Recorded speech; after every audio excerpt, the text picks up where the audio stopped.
Banyak yang bilang cinta itu anugerah, itu kan suka terhadap lawan jenis itu fitrah dan anugerah. Jangan disesali. Terhadap siapa saja itu alhamdulillah kita masih bisa mencintai, karena hari ini banyak orang yang susah sekali mencintai.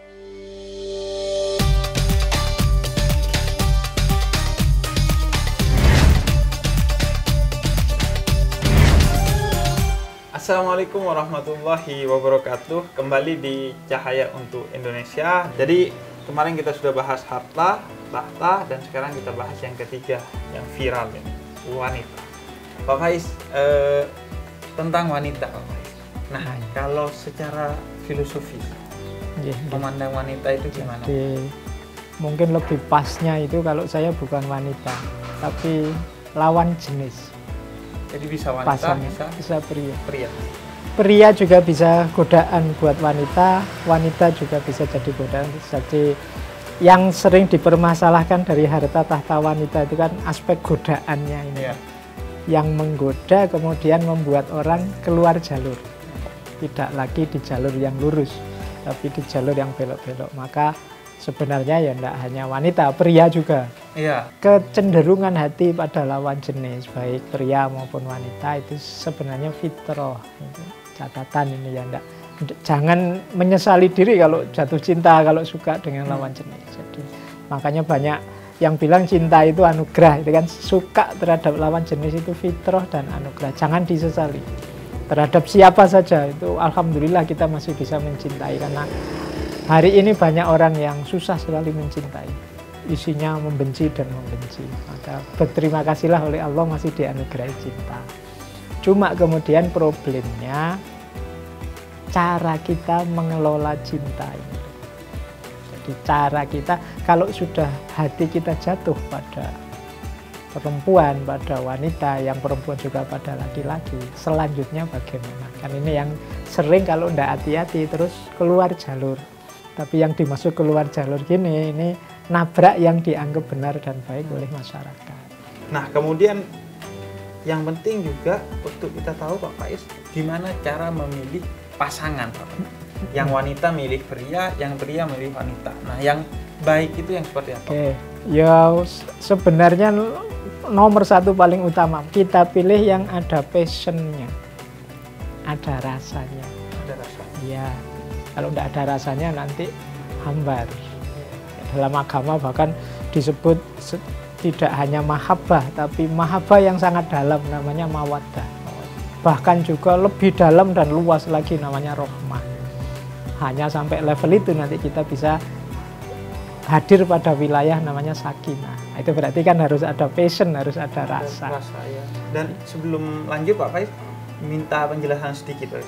Yang lebih mahabbah lebih tinggi, mawaddah di atasnya lagi rahmah. Sedikit penjelasannya, Pak. Jadi biasanya istilah mahabbah itu ketertarikan fisikal, masih ketertarikan yuk, rasa tapi seneng yang cantik-cantik, seneng yang menggetarkan kalau dilihat, terpesona. Nah, ini kalau semakin dalam, melampaui hanya dari yang kelihatan yang fisik, ketertarikan gereng yang fisik tadi, ini namanya mawaddah. Jadi mawaddah itu jauh lebih dalam. Sudah inner beauty. Kalau suami istri yang sudah menikah itu makanya didoakannya mawaddah warohmah. Jangan hanya mahabbah, karena kalau mahabbah nanti tidak lama bisa hilang. Ketertarikan fisik itu kan durasinya tidak panjang. Paling sampai usia berapa dia bisa hilang, atau ada yang lebih cantik bisa hilang. Lebih dalam lagi rohmah. Kalau mawaddah ini dalam tapi fokusnya jelas, ya engkau yang cantik. Tapi kalau sudah rohmah ini, cintanya sudah meluas. Tidak hanya untukmu, tapi semua yang berhubungan denganmu, termasuk ayah, ibu, keluarga, masyarakat sekelilingmu, itu semuanya juga aku cinta. Ini levelnya sudah rohmah. Jadi makanya Islam itu disebut rahmatan lil alamin. Dia menyebarkan cinta ke seluruh penjuru alam. Tidak hanya untuk umat Islam saja atau untuk saudara kelompok kita saja. Namanya rahmah. Maka cinta yang biasa, yang fisikal namanya mahabbah, semakin mendalam dia jadi mawaddah, meluas dia jadi rahmah. Pertama rasa. Ya, nah jadi, itu relate sekali. Jadi fit, jadi ada rasa ya, karena Jangan gambling. Jadi gambling itu pokoknya nikahlah asal ada pasangannya, ini sudah darurat, ini sudah kalau tidak ada rasanya.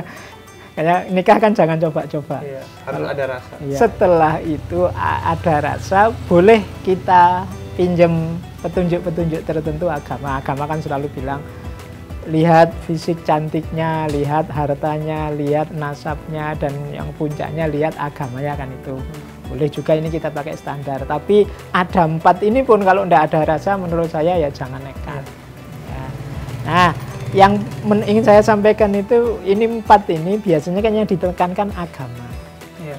Cuma menurut saya, ini mengikuti penjelasannya Imam Ghazali, agama yang dimaksud di sini utamakan pertama-tama akhlak.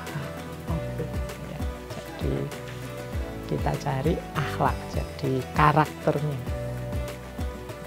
Ini kita dulukan yang pertama.